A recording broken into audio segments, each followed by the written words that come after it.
Good morning students. சென்ற வார பகுதியில் நாம தனுராசனம் மற்றும் அதனுடைய பிரிவுநிலை ஆசனங்கள் சிலவற்றை பார்த்தோம். இந்த வாரமும் நாம அதே தனுராசனத்தில் இருக்கக்கூடிய சில பிரிவுநிலை ஆசனங்களை நம்ம பார்க்க இருக்கிறோம். பொதுவாகவே தனுராசனங்கள் உங்களுடைய வயிற்றுப்புற உள்ளுறுப்புகளை நன்கு வலிமை செய்யக்கூடியதாக அமையும். அது மட்டுமல்லாமல் உங்களுடைய நுரையீரல் மற்றும் மார்பு சம்பந்தப்பட்ட பிரச்சனைகளை களைவதில் முக்கியமான ஆசனங்களை கருதும். இது பொதுவாக பின்புறம் வளையக்கூடிய ஆசனம் என்பதால் இது முதுகுத்தண்டை பலமாக்குவதிலும் இடுப்பு பகுதிகளை பலமாக்குவதிலும் முக்கியத்துவம் பெறுகிறது.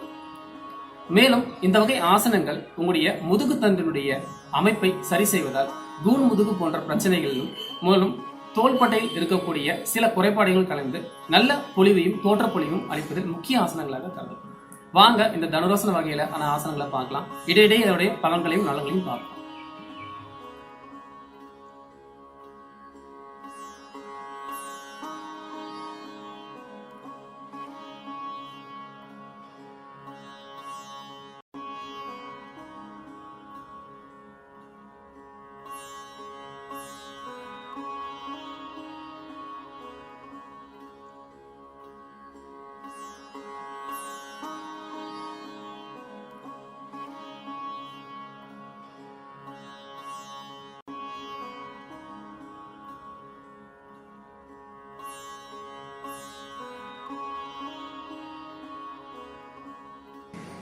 ஸ்டூடெண்ட்ஸ், நாம் அடுத்ததாக பார்க்க இருக்கக்கூடிய ஆசனம் சரல் தனுராசனம் என்று அழைக்கக்கூடிய ஈஸி பவ் போஸ் ப்ராக்டிஸ்.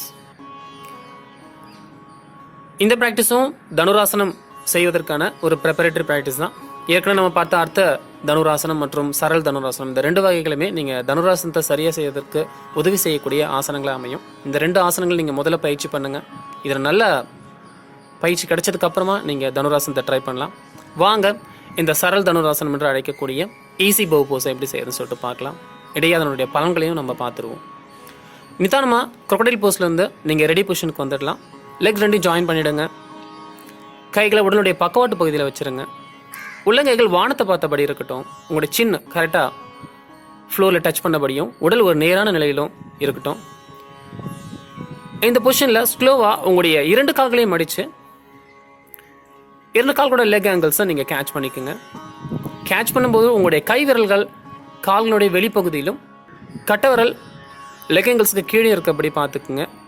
இதை சரியாக செய்யும்பொழுது உங்களுக்கு இந்த ஆசனம் ரொம்ப எளிமையாக வரும். நிதானமாக நல்ல மூச்சை உள்ளே எடுத்துட்டு உங்களுடைய மார்பு பகுதி கழுத்து பகுதின்னு படிப்படியாக உயர்த்ததுக்கு முயற்சி பண்ணலாம். ரொம்ப எளிமையாக நேராக பார்க்கறதுக்கு ட்ரை பண்ணலாம். இந்த பொசிஷன் எனக்கு குறிப்பாக நீங்கள் கவனிக்க வேண்டியது, உங்களுடைய கால்களை எந்த விதத்தில் நீங்கள் உயர்த்த தேவை இருக்காது. உங்களுடைய ஸ்பைனுடைய அப்பர் பேக் ரீஜன் மட்டும்தான் உங்களுக்கு நல்லா ரைஸ்அப் ஆகுது. ஸோ இந்த ஆசனம் நீங்கள் செய்யும்போது உங்களுடைய த்ரோட் நல்லா ஸ்ட்ரெச் ஆகும், நெக்கில் நல்ல ஒரு கம்ப்ரஸ் ஃபீல் ஆகும், லோயர் பேக் ரீஜனில் ஒரு ப்ரெஷர் கிரியேட் ஆகும். குறிப்பாக யோகா தெரப்பி ட்ரீட்மெண்ட்ஸில் இந்த வகை ஆசனங்கள் ஸ்லிப் டிஸ்க்னால் வரக்கூடிய லோயர் பேக் பெயினையும் சர்விக்கல் ஸ்பாண்டிலைட்டிஸ் என்ற கழுத்து சம்பந்தப்பட்ட உபாதைகளையும் குறைப்பதற்கு பயன்படுத்திக்கிறாங்க. 20-50 செகண்ட்ஸ் இந்த பொசிஷனில் நார்மல் பிரீத்திங்கில் நேர்முகமாக பார்த்தபடி செஸ்டோட எக்ஸ்பென்ஷன் தான் உணர்ந்தபடி நீங்கள் இருந்துட்டு நிதானமாக மூச்சை வெளியே விட்டுக்கிட்டு மார்பு கழுத்துன்னு சொல்லிட்டு படிப்படியாக லூசன் பண்ணுங்கள். ஃபைனலாக உங்களுடைய சின் ஃப்ளோரில் டச் பண்ணிட்டு லெக்ஸை ரிலீஸ் பண்ணிவிட்டு come back to crocodile pose. மகராசன நிலையில் உங்களுடைய கழுத்து வலி, அடிமுதுகினுடைய வலி, தோள்பட்டை வலி போகிற வரைக்கும் நல்ல ஆழ்ந்த சுவாசம் எடுத்துகிட்டு இதே ஆசனத்தை இன்னும் 2 முறை நீங்கள் ட்ரை பண்ணலாம். நான் ஏற்கனவே சொல்றபடி உங்களுக்கு இந்த தனுராசனம் என்று அழைக்கக்கூடிய பேக்வர்ட் பெண்டிங்கில் இருக்கிற ஆசனங்கள் எந்த ஆசனங்களை செய்யும் பொழுதும் உங்களுக்கு முதுகில் கழுத்துல வலி ஏற்பட்டால் நீங்கள் உடனே ரேபிட் போஸ்டில் அப் டு 1 மினிட் வரைக்கும் ரெஸ்ட் எடுங்க. திரும்பியும் இந்த ஆசனங்கள் நீங்கள் தொடங்கலாம்.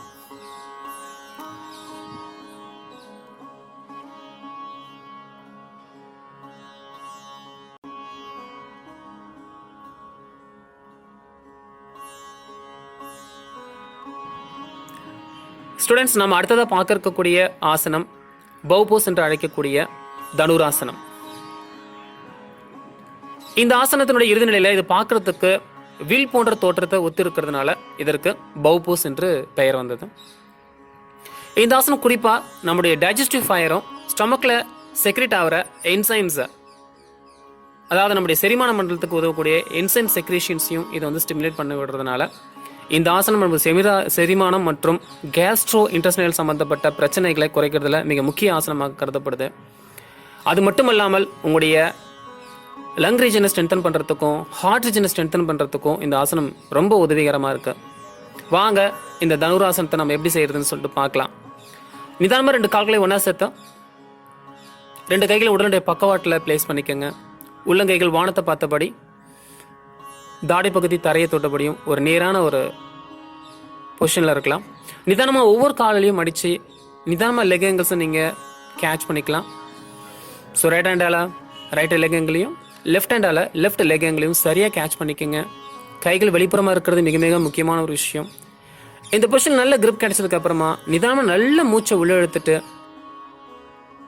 அந்த அழுத்தத்தை கொடுத்து நீங்கள் உங்களுடைய உடல் பகுதியை மேலே தூக்கிறதுலாம். நிதானமாக படிப்படியாக மார்பு பகுதி, உங்களுடைய தொடை பகுதி எல்லாத்தையும் உயர்த்தலாம். பாருங்கள், இதில் குறிப்பாக அவருடைய முட்டி பகுதி எந்த விதத்திலும் தரையை தோடலை. பார்க்குறதுக்கு வில் போன்ற தோட்டத்தில் இருக்கு. நேராக பார்க்குறதுக்கு முதல்ல ட்ரை பண்ணுங்கள். நல்லா உங்களுக்கு இந்த ஆசனம் வளைவு கிடைச்சதுக்கப்புறமா கழுத்தில் இருக்க நிலை இல்லாத பட்சத்தில் நீங்கள் மேல்முகமாக பார்க்கறதுக்கு முயற்சி பண்ணலாம்.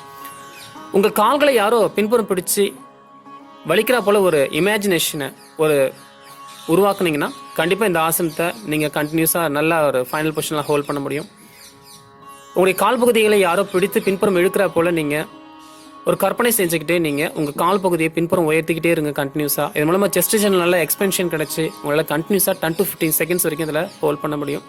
பிரீத்திங்கை எந்த நேரத்துலையும் நீங்கள் ஃபைனல் பொசிஷனில் நிறுத்தாதீங்க.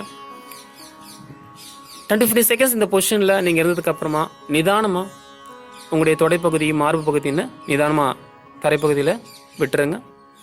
மூச்சு வெளியே விட்டுக்கிட்டே ட்ராப் டவுன் பண்ணிட்டேன், லெக் ரிலீஸ் பண்ணிட்டேன். Come back to crocodile pose. குறிப்பாக இந்த வகையான தனுராசன பயிற்சிகளை அல்சர் ப்ராப்ளம் இருக்கிறவங்களும் ஹார்ட் ரீஜன் கொஞ்சம் வீக்காக இருக்கிறவங்களும் ட்ரை பண்ணாமல் இருக்கிறது நல்லது. மற்றபடி மற்றவங்க எல்லாமே இந்த ஆசனத்தை பயிற்சி பண்ணலாம். குறிப்பாக ஆஸ்துமா, வீசிங் ப்ராப்ளம் இருக்குங்க, தினந்தோறும் பயிற்சி பண்ணுங்க. பூர்ண நிவாரணம் சில மாதங்களே நீங்கள் அடைவீங்க.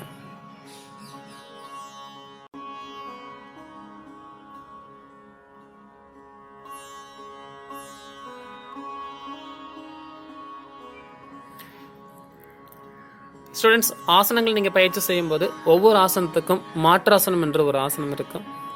இப்போ நம்ம செஞ்ச பவ் போஸ் அதனுடைய வேரியேஷன்ஸ் பண்ணும்பொழுது உங்களுக்கு முதுகு பகுதியில் வலி ஏற்படும் பொழுது நீங்கள் நடுநடுவோ இல்லது தனுராசன வகைகளை முடிச்சதுக்கப்புறமாவோ கடைசியில் நீங்கள் ரேபிட் போஸ் என்று அழைக்கக்கூடிய சஷங்காசனத்தை நீங்கள் 1-2 நிமிஷம் எடுக்கலாம். சஷங்காசனம் முடிச்சதுக்கப்புறமா நீங்கள் சாந்தி ஆசனத்தில் கூட up to 5 minutes ரிலாக்ஸ் பண்ணிவிட்டு ஃபர்தராக உங்களுடைய நெக்ஸ்ட் ப்ராக்டிஸ்க்குள்ளே போகலாம். Okay, slowly support your hands out of the chest region. Okay, slowly move back to rabbit pose.